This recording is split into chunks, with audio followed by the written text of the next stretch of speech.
Story zone, তোমার অনুভূতিদের খুঁজে নাও এখানেই। আমি জানি তুই আমাকে কি ভাবিস, তবে আমার দিক থেকে একজন বন্ধু হিসেবে এইটুকু জানার অধিকার তোর অবশ্যই আছে। আশা করি এই ব্যাপারে আমাদের মাঝে আর কখনো কোনো কথা হবে না, কারণ দৃষ্টিভঙ্গি আর আবেগ দুটো এক জিনিস নয়। নিজের মনের ভাব ব্যক্ত করে হনহনিয়ে রিসর্টের দিকে চলে যায় ঈশা। ওদিকে জিসান মূর্তিমান হয়ে দাঁড়িয়ে আছে এখনো। ওর মস্তিষ্কে আপাতত প্রশ্নের জটলা। ঈশানীর মতো বড় শীতল মেয়েটা এত সহজে কারো প্রেমে পড়ে গলে গেল, এটাও কি সম্ভব? তার উপর এক রাতে অমন গহীন জঙ্গলের মাঝে। এর মানে কি? ওটা তো এরিস ছিল, তাহলে এই অরণ্যটা কোথা থেকে এলো? কী বা হয়েছিল গত রাতে? জিসানের পৈশাচিক মনটা ক্রমাগত নেতিবাচক ইঙ্গিত দিয়ে যাচ্ছে। কেন যেন মনে হচ্ছে ওই লম্বা মতো ছেলেটা ঈশানীকে জোর করেছে, আর এখন উপায় না পেয়ে ঈশানী নিজেকে সতী প্রমাণ করার বৃথা চেষ্টা চালাচ্ছে। যদি এটাই হয় তবে জিসানের জন্যই ভালো, কারণ ঈশানীর দুর্বলতা ইতিমধ্যে ধরে ফেলেছে ও। ধীরে ধীরে জিসানের সতেজ নির্ভেজাল মনটা কলুষিত হয়ে যাচ্ছে প্রত্যাখ্যানের অসহ্য অপমানে। ঈশানীর মতো একটা সরল বোকাশোকা অতি সাধারণ মেয়ের কাছ থেকে এমন রিজেকশন কিছুতেই মানতে পারছে না জিসানের মস্তিষ্ক।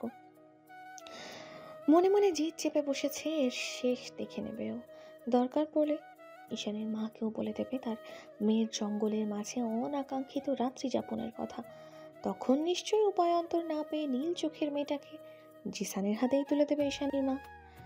সকালের ভাঙাচোরা মনটা নিয়ে যা হোক নিজেকে কিছুটা ঠিকঠাক করে আপন গন্তব্যে পাড়ি জমিয়েছে ঈশানী, কিন্তু মন থেকে ওই একটা রাত, ওই মুহূর্ত, আর ওই অধর তলায় তিলকধারী বাদামি চোখের সৌবিষ্ট পুরুষ, কোনোটাকেই এক মুহূর্তের জন্য মানুষপট থেকে দূরে ঠেলে দিতে পারছে না ঈশানী। এ কেমন ঘোর! এক রাতের স্মৃতি জমে স্তূপের মতো ভারী হয়ে আছে মস্তিষ্ক। তার উপর বাসটা খাগড়াছড়ি পেরোতেই তার বুকের ভেতরের চিনচিন ব্যথাটা প্রচণ্ড গতিতে বেড়ে যাচ্ছে। বাসের প্রতিটি চাকার ঘর্ষণে যেন পিষে যাচ্ছে ঈশানী। মনে হচ্ছে কি যেন তার নেই, কি যেন নেই। মৃণা ঈশানীর পাশের সিটটায় বসেছিল। সকাল থেকেই মেয়েটা অন্যমনস্ক, আর এখন কেমন অদ্ভুত রকম হাঁসফাঁস করছে। এক হাত দিয়ে তার বুকের কাছে স্কার্ফটা চেপে ধরে জোরে জোরে শ্বাস ফেলছে। মনে হচ্ছে ওর কোথাও ভীষণ কষ্ট হচ্ছে। ঈশানীকে এমন হাঁসফাঁস করতে দেখে মৃণা ডেকে উঠল হঠাৎ। কি হয়েছে ঈশানী, তুমি ঠিক আছো? শরীর খারাপ লাগছে, একটু পানি খাবে? ঈশানী না সূচক মাথা নেড়ে জবাব দিল, তোমার ফোনটা দেবে মৃণা? আমি আসলে নিজের মোবাইলটা জঙ্গলে হারিয়ে ফেলেছি। মৃণা তৎক্ষণাৎ ভ্যানিটি থেকে ফোনটা বের করে ঈশানীর দিকে এগিয়ে দিল। ঈশানী ফোন নিয়ে কাকে যেন ডায়াল করলো। কয়েক সেকেন্ড বাদেই ওপাশ থেকে শোনা গেল নিঝুমের উদ্বিগ্ন কণ্ঠস্বর। দুদিন বাদে চেনা পরিচিত বোনের মতো বেস্ট ফ্রেন্ডের গলার আওয়াজ পেয়ে নিজেকে আর সামলাতে পারল না ঈশানী। সামলাতে না পারারই কথা, কারণ ওর হৃদয়টা ইতিমধ্যে দগ্ধ হয়ে আছে অচেনা এক পুরুষের আগমনে। সে কি জাদু করলো কে জানে। শক্তপোক্ত আত্মবিশ্বাসের বেড়াজাল কেমন ক্ষয়ে ক্ষয়ে যাচ্ছে ঈশানীর। ও নিজেকে চেয়েও ঠিক রাখতে পারছে না। ওদিকে ঈশানীর ক্রন্দনরত আওয়াজ কানে ভেসে আসতেই উদ্বিগ্নতার মাত্রা দ্বিগুণ হলো নিঝুমের। ও তেতে উঠে বলল, ফাজিল মেয়ে, ফোন কোথায় থাকে তোর? কাল থেকে কত শতবার কল দিয়েছি, তার বিন্দু পরিমাণে ধারণা রাখছিস তুই? নিজে তো জীবনেও কল দিবি না, আমি করলেও ধরবি না। আমি কি পরিমাণে চিন্তায় ছিলাম জানিস তুই? রাতে ঘুমাতে অবধি পারিনি। নিঝুম এক নাগারে বকেই যাচ্ছিল ইস্যুকে। এক পর্যায়ে হুট করে এপাশ থেকে কথা বলে ওঠে ঈশানী। আমার অরণ্যকে খুব মনে পড়ছে রে নিঝুম। সে হুট করে প্রেমে পড়ে গেলাম আমি ওর। কখন, কিভাবে, কেমন করে কিছুই মনে পড়ছে না, শুধু বুকটা ব্যথায় ছিঁড়ে যাচ্ছে। গাড়িটা যত এগোচ্ছে ততই মনে হচ্ছে আমার দম আটকে আসছে। কি করবো এবার আমি, বলে দে। আমি অরণ্যকে আবার দেখতে চাই। ওই অচেনা অজানা লোকটাকে দ্বিতীয়বার দেখার প্রয়াসে নীল হয়ে যাচ্ছে আমার উচ্চাটন হৃদয়টা। কি করব বল না। বাচ্চাদের মতো বারবার একই শব্দ আওড়ে যাচ্ছে ঈশানী। কি করব বল না। ওদিকে এত বড় একটা ঝটকায় পুরোপুরি নিস্তব্ধ নিঝুম। ও কি বলবে, কিভাবে বলবে? এই মুহূর্তে কিছুই বুঝে উঠতে পারছে না। বাস তখন সিগন্যালে আটকে আছে। আর একটু পরেই চিটাগং সড়কে প্রবেশ করবে হয়তো। ফোনের ওপাশ থেকে কোনো আওয়াজ না পেয়ে আস্তে করে কলটা কেটে দিল ঈশানী। অতঃপর পুনরায় ফোনটা এগিয়ে দিল মৃণার নিকট।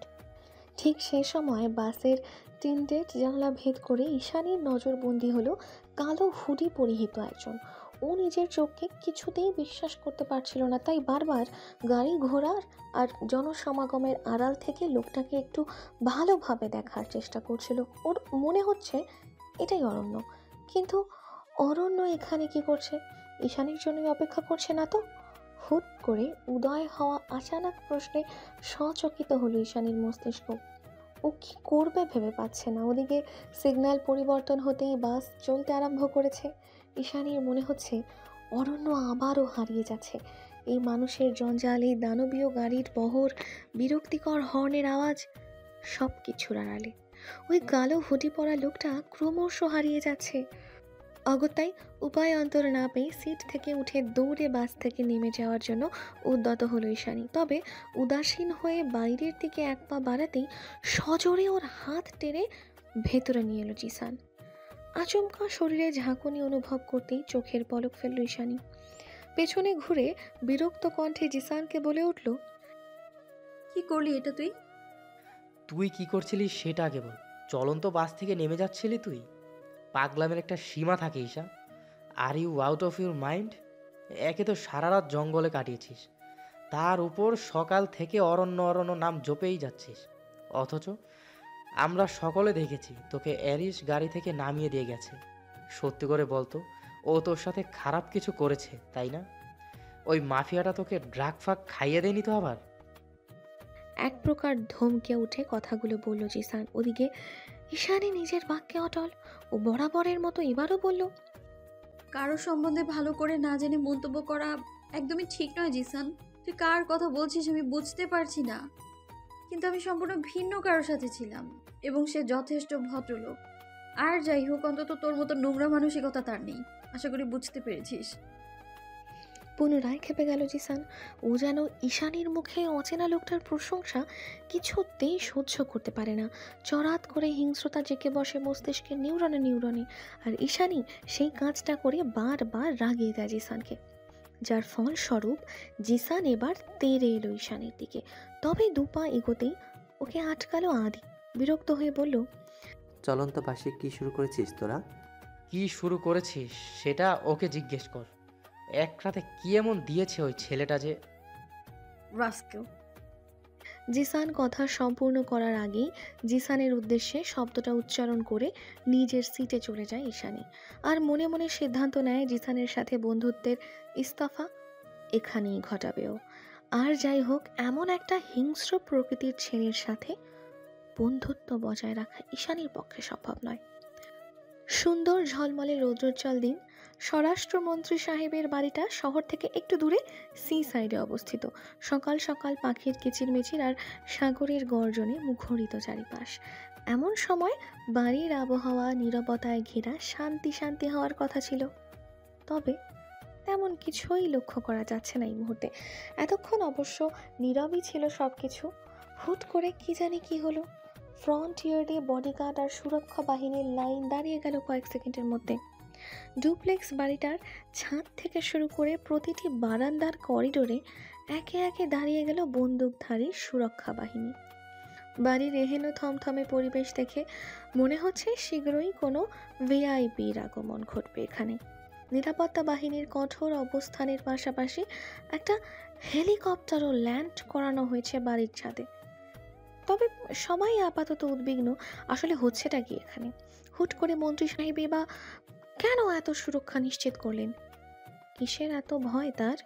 খানিক বাদে সকলের জল্পনা কল্পনার ইতি টেনে একে একে 10খানা রোলস রয়েস এসে থামল স্বরাষ্ট্রমন্ত্রী আসিফ জামানের বিশাল বাংলো বাড়ির সামনে। গাড়ি থেকে ধীরে ধীরে নেমে আসতে লাগলো কানে এয়ারপড লাগানো বিশাল দেহি কৃষ্ণবর্ণের দেহরক্ষীর কয়েকটা টিম। তাদের মধ্যে অধিকাংশই ফরেনার।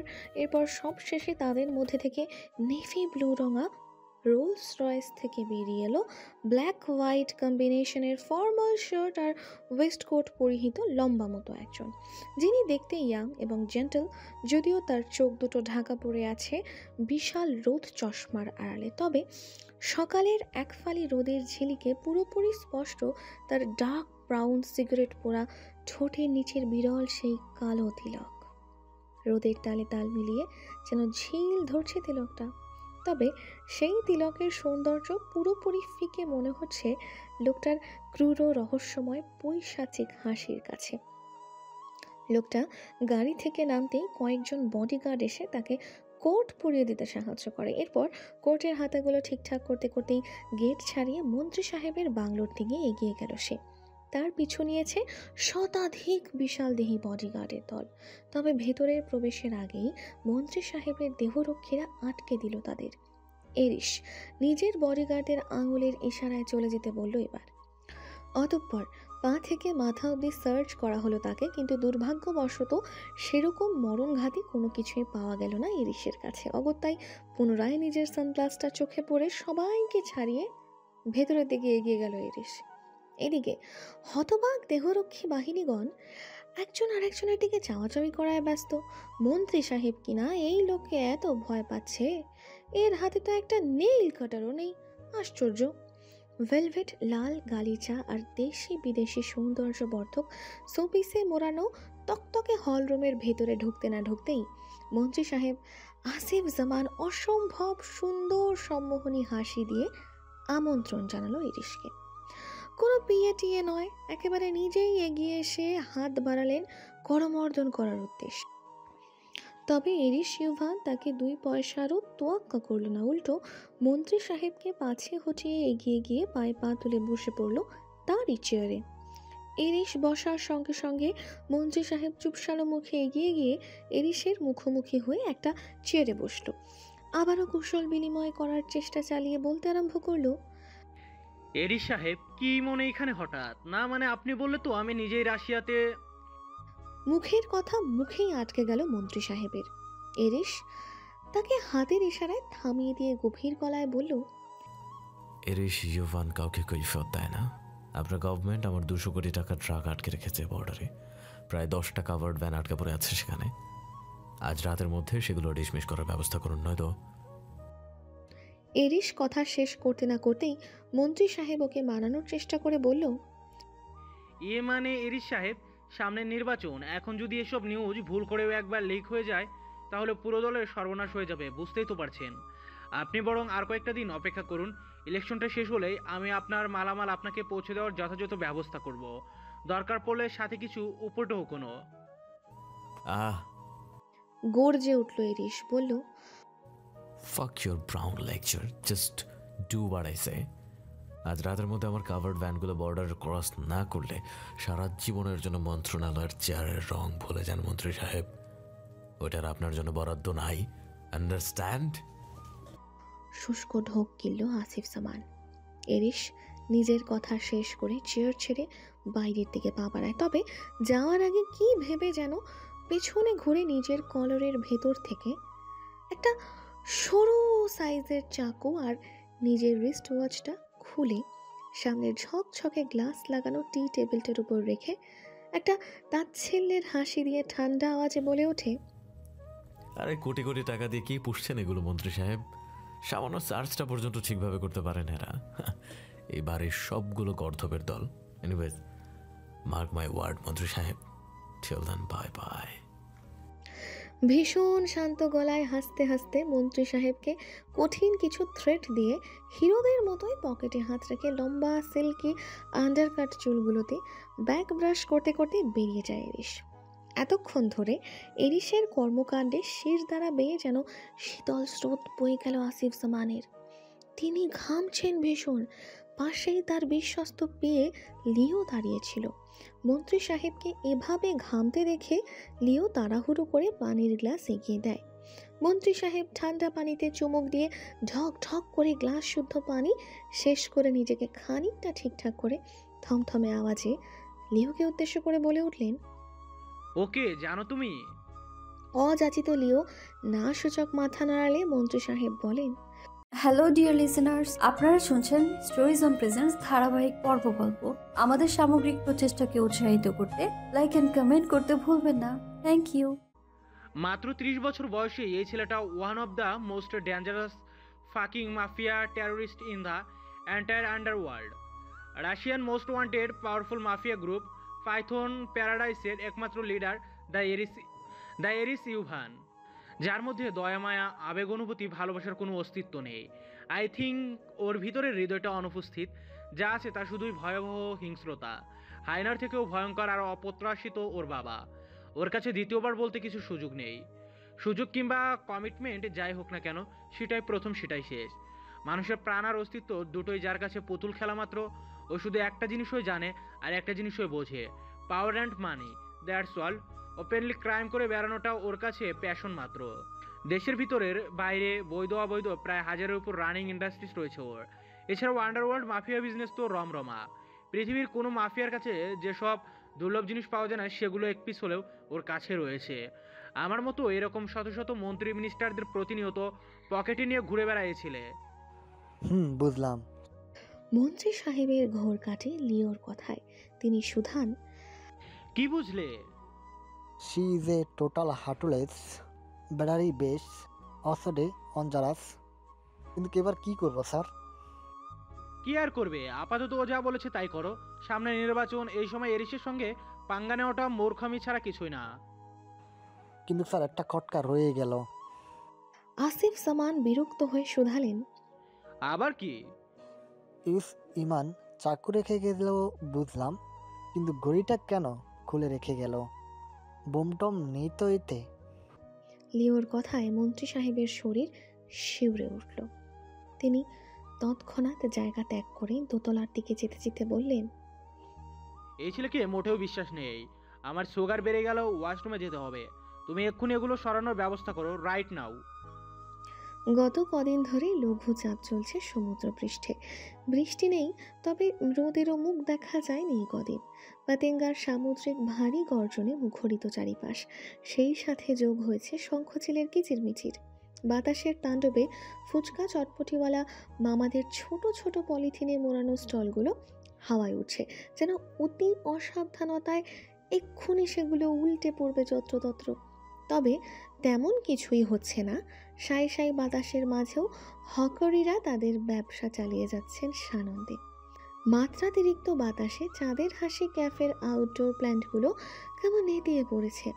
জয়া আন্টির চোখে পড়লে খবর আছে, তাই সেগুলোকে নিজ উদ্যোগে গুছিয়ে একে একে ভেতরে নিয়ে রাখছে ঈশানী। ওদিকে বেলা বাড়তেই দু একজন কাস্টমার এসে হাজির হচ্ছে ক্যাফেতে। গাছগুলো গুছিয়ে রাখার পাশাপাশি জিসানের সঙ্গে তাল মিলিয়ে তাদেরকেও সার্ভ করে যাচ্ছেও। একটানা নন স্টপ ডিউটি যাকে বলে। খাগড়াছড়ি থেকে ফিরে আসার প্রায় দিন চারেক পরে আজ দুজনার একই সাথে শিফট পড়েছে, জিসান আর ঈশানীর। যদিও অন্যান্য দিনের মতো আজ কুশল বিনিময়ে আগ্রহী নয় ঈশানী, কিন্তু কাজের সূত্র ধরে এটা ওটা বলে ওকে মানিয়ে নেওয়ার চেষ্টা চালিয়ে যাচ্ছে জিসান। ঈশানীও না পেরে দু একটা কথায় হ্যাঁ উত্তর দিচ্ছে। যেহেতু দুজন কো ওয়ার্কার, কথা না বলে উপায় আছে। কাজ আর কাজের ফাঁকে ঈশানীর সঙ্গে একটু আধটু কথা এগোনোর বৃথা চেষ্টা এভাবেই করে কেটে গিয়েছে সে বেলা। তখন বেলা 12টার দোরগোড়ায়। কাস্টমারদের চাপ খানিকটা কমে এসেছে, সেই সাথে ঝিরিঝিরি বৃষ্টি শুরু হয়েছে বাইরে। এইটুকু নরম ভেজা বৃষ্টিতে ছাতা নিয়ে হাঁটার কিছুই নেই, তবুও কোথা থেকে যেন ছাতা মাথায় করে ভার্সিটির কয়েকজন বন্ধু বান্ধব সমেত ভর দুপুরে ক্যাফেতে হাজির হয়েছে নিঝুম। হয়তো ক্লাস ফাঁকি দিয়ে ঘুরতে বেরিয়েছে, সেটা ব্যাপার না। ঈশানী বেশ খুশি হলো ওদের দেখে। নিঝুমকে দেখে গা থেকে অ্যাপ্রন খুলে তাড়াহুড়ো পায়ে এগিয়ে গিয়ে সম্মোহনী হেসে ঈশানী শুধালো, নিঝুম, তোরা এই সময়? বিপরীতে ফিক করে হাসলো ওরা সকলে, যার অর্থ আজ আমরা ভাঙ দিয়েছি। নিঝুমও হাসির ছন্দে তাল মিলিয়ে ঈশানীকে আশ্বস্ত করে বলল, চলে এলাম তোর সাথে আড্ডা দিতে, কতদিন দেখা হয়নি বলতো। প্রত্যুত্তরে ঈশানী ঠোঁট উল্টে বলল, কি বলিস, কাল রাতে তো আমরা একসাথেই ছিলাম। নিঝুম এবার হাত ধরে টেনে ঈশানীকে নিজের পাশে বসিয়ে দিয়ে বলল, তাও তোকে মিস করছি। এবার বেশি বকবক না করে কফি খাওয়া। নিঝুম ঠাট্টা করছে বুঝতে পেরে ঈশানী হেসে শান্ত স্বরে বলল, আমি মোটেও বকবক করি না, অপেক্ষা কর, নিয়ে আসছি। তবে ঈশানীকে আর উঠতে হলো না। তার আগেই সবার জন্য ট্রে ভর্তি কোল্ড কফি নিয়ে হাজির হলো জিসান। জিসান হঠাৎ কফি সার্ভ করায় কিছুটা বিব্রত কণ্ঠে ঈশানী বলে ওঠে, তুই কেন আনতে গেলি? আমি তো পারতাম। ইটস ওকে, তুই ফ্রেন্ডদের সাথে গল্প কর, আমি ওই দিকটা দেখছি। সবাইকে কফি সার্ভ করা হলে ঈশানীকে জবাব দিয়ে চলে যায় জিসান। সবার সামনে ঈশানীও আর প্রত্যুত্তর করল না খুব বেশি। ওদিকে জিসানের এমন কর্মকাণ্ডকে কেন্দ্র করে নিঝুমের এক মেয়ে বন্ধু কিঞ্চিত টিপ্পনি কেটে বলে ওঠে, প্রিন্সেস ট্রিটমেন্ট হ্যাঁ। মেয়েটার কথায় ঈশানীর হাসি উপে গেল। হাস্যজ্জ্বল মুখখানা ধরে রাখার বৃথা চেষ্টা করে বলল, তেমন কিছুই না, আমরা শুধু কো-ওয়ার্কার। তার মানে বলতে চাইছে তোমার কোনো বয়ফ্রেন্ড নাই? কাম্মন, এত সুন্দর চোখ নিয়ে ঘুরে বেড়াও অথচ লাইফে কেউ নাই? এটা বিশ্বাস করতেও কষ্ট হচ্ছে। মুখের কোণে ধরে রাখা মেয়েকে হাসিটা এবার পুরোপুরি মিলিয়ে গেল ইস্যু। তার বদলে দু চোখে ভর করলো বর্ষার ঘন ঘটা। না, ঈশানী কাঁদছে না, তবে ওর মনে হলো ব্যথা তোর নীল হৃদয়টাতে কেউ শক্তপোক্ত হুল ফুটিয়ে দিল মাত্রই। মস্তিষ্কের রন্ধ্রে রন্ধ্রে তাজা হয়ে উঠল সেই মাদকীয় পুরুষালী সুবাস। দীর্ঘ রাতের স্মৃতি, গমগমে হাস্কি কণ্ঠস্বর, পিয়ার্সিং করা তীক্ষ্ণ ভ্রুযগল আর অধর তলার নির্লিপ্ত সেই কালো কুচকুচে তিল। এত কিছু একসঙ্গে ভোলা যায়? কই ঈশানী তো পারছে না। তার উপর কাল মাঝরাতে ঘুমের ঘোরে হঠাৎ ফোনের ওপারে সেই একই কণ্ঠস্বর। কি এক গোলক ধাঁধায় আটকা পড়ে আছে ওর হৃদয়টা। কি ভীষণ টানা পোড়নের মধ্যে দিয়ে কেটে যাচ্ছে দিবারাত্রি, তা কেবল ঈশানীর হৃদয় জানে। না পারছে মস্তিষ্ক থেকে তার স্মৃতিটুকু মুছে ফেলতে, আর না পারছে তাকে ভীষণভাবে হৃদয় দিয়ে ভালোবাসতে। অথচ তার মায়া কাটানো যে দুঃসাধ্য। বাদামি চোখের সেই তীক্ষ্ণ চাহনি মৌমাছির মতোই সারাটা ক্ষণ তাড়া করে বেড়ায় ঈশানীকে। ভালোবাসা বুঝি সত্যিই এমন বেপরোয়া হয়? কখনো কখনো তাকে ভুলে যাওয়ার ক্ষমতা স্বয়ং নিজের হাতেও গচ্ছিত থাকে না। আর কি অদ্ভুত এই অনুভূতি, হে ভালোবাসা! গত কয়েকটা দিন নিঝুম এত করে বোঝালো এটা ভালোবাসা নয়, ভালোবাসা এভাবে হয় না। নিশ্চয়ই কেউ তোকে ম্যানিপুলেট করে ছেড়ে দিয়েছে, নইলে চিনিস না জানিস না, এক রাতের দেখায় তোর প্রেমে পড়ে গেলি। রিডিকিউলাস। কিন্তু ঈশানীর যুক্তিটাও ফেলে দেওয়ার মতো না। নিঝুম যতবারই ওকে বোঝাতে গিয়েছে, ইস্যু তার বিপরীতে একটাই কথা বলেছে। লাভ এট ফার্স্ট সাইট বলেও তো একটা কথা আছে নিঝুম। এটা যদি বিশ্বাস করে থাকিস তাহলে আমি প্রথম দেখায় হুট করে তার প্রেমে পড়ে গিয়েছি, এটাও মানতে হবে তোকে। এরপর নিঝুমও ওকে বারণ করার মতো কোনো যুক্তি খুঁজে পায়নি, আর নিঃস্বার্থভাবে এটাই মেনে নিয়েছে যে ওর ঘর কোনো অন্তর্মুখী বান্ধবীটা ভীষণভাবে কারো প্রেমে জড়িয়ে পড়েছে। অবশেষে কারো জন্য মনের দুয়ার খুলে নিজের শক্ত খোলসের আড়াল থেকে বেরিয়ে টানা ঝাপটাতে চাইছে মুক্ত খোলা স্বাধীন আকাশে। কিন্তু সবচেয়ে হতাশার বিষয় হলো ইন্টারনেটে হাজারবার সার্চ করেও অরণ্য নামক কোনো সেলিব্রিটিকে খুঁজে পায়নি ঈশানী। সেই থেকেই কেমন নিতেছিল মেয়েটা। কাজকর্ম খাওয়া দাওয়া সব বাদ দিয়ে দুর্বল শরীরটাকে নিয়ে পড়ে থাকতো বিছানার এক কোণে। মুখে প্রকাশ করার অভ্যাস নেই ওর, তবে ভেতর ভেতর যে অরণ্য নামক ব্যাধিতে শেষ হয়ে যাচ্ছে ইস্যু, সেটা বুঝতে বাকি নেই নিঝুমের।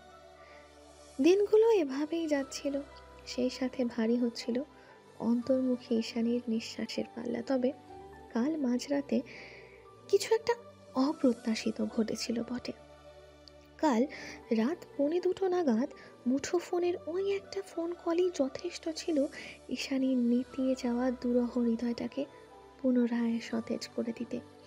যদিও নাম্বারটা ছিল প্রাইভেট, তবে ঘুমের ঘোরে ঈশানী সেই পরিচিত হাস্কি গলাটা স্পষ্ট শুনেছিল বইকি। অথচ বোকা ঈশানীর মাথায় তখন একটি বারের জন্য এই প্রশ্নটা জাগেনি যে ওর নতুন নাম্বারের সন্ধান অরণ্য হঠাৎ কোথায় পেল?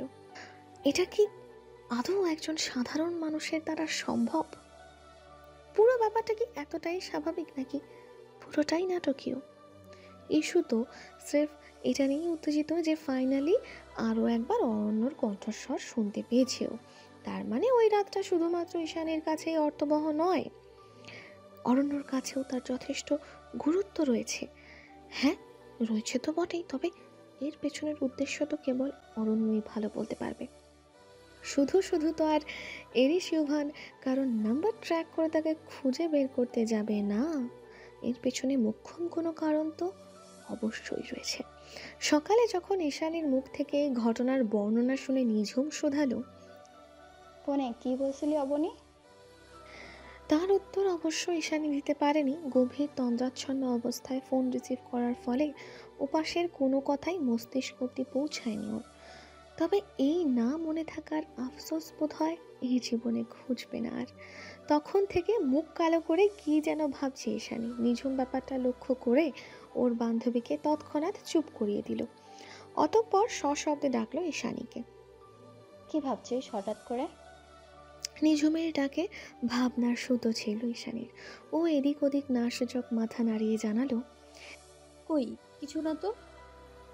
হ্যাঁ রে, ওই প্রাইভেট নাম্বার থেকে আর কল টল এসেছে নাকি? না, এবারও ছোট্ট করে জবাব দিল ঈশানী। তবে আমার কেন যেন মনে হচ্ছে আবারও কল আসবে। অরণ্য আমায় মনে রেখেছে নিঝুম। কথাটা বলতে গিয়ে নীলাম্বর চোখ দুটো খুশির ঝিলিকে চিকচিক করে ওঠে সুর। ওর কথায় সায় জানিয়ে মৃদু হাসল নিঝুম। ওদিকে ঈশানীর কথার পাছে নিঝুমের বান্ধবী বলে ওঠে, এই অবনীটা আবার কে রে? এর কাহিনী তো কখনো বলিসনি আমায়। ব্যক্তিগত বিষয়ে ঘাটাঘাটি করলে ঈশানীর অস্বস্তি হবে ভেবে বান্ধবীকে তৎক্ষণাৎ থামিয়ে দিল নিঝুম। বলল, কেউ না, অবনী আমাদের ফ্ল্যাটে ময়লা এলা কিছুদিন ধরে আসছে না, তাই ইস্যু একটু ডেসপারেট।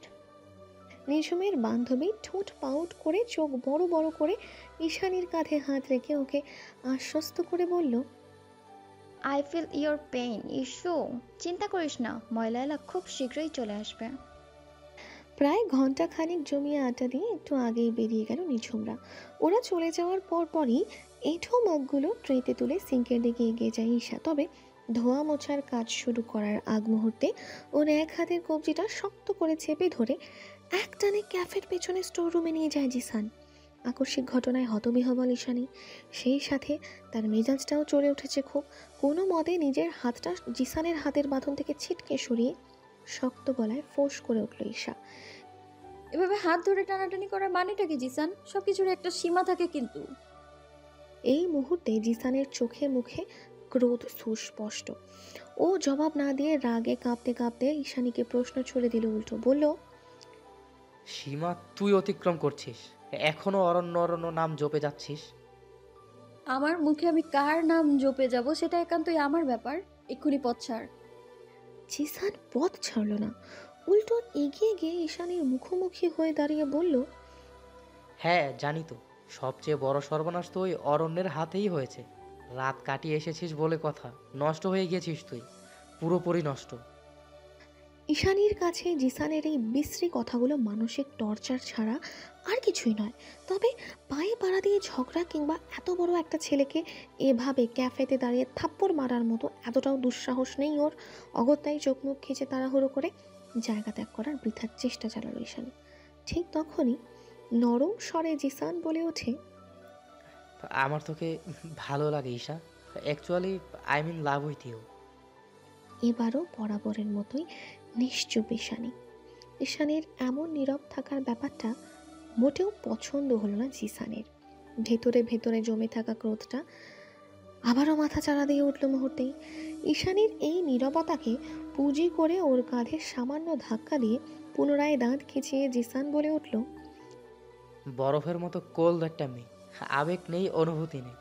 আমি ড্যাম শিওর তোকে টাচ করেও মজা নেই, তাও কিসের এত তেজ তোর? জীবনেও তো কারো বন্ধু হতে পারলি না, ভালোবাসার মানুষ তো আরও দূরের কথা, পরিবারের সাথেও সেই একই নড়বড়ে অবস্থা।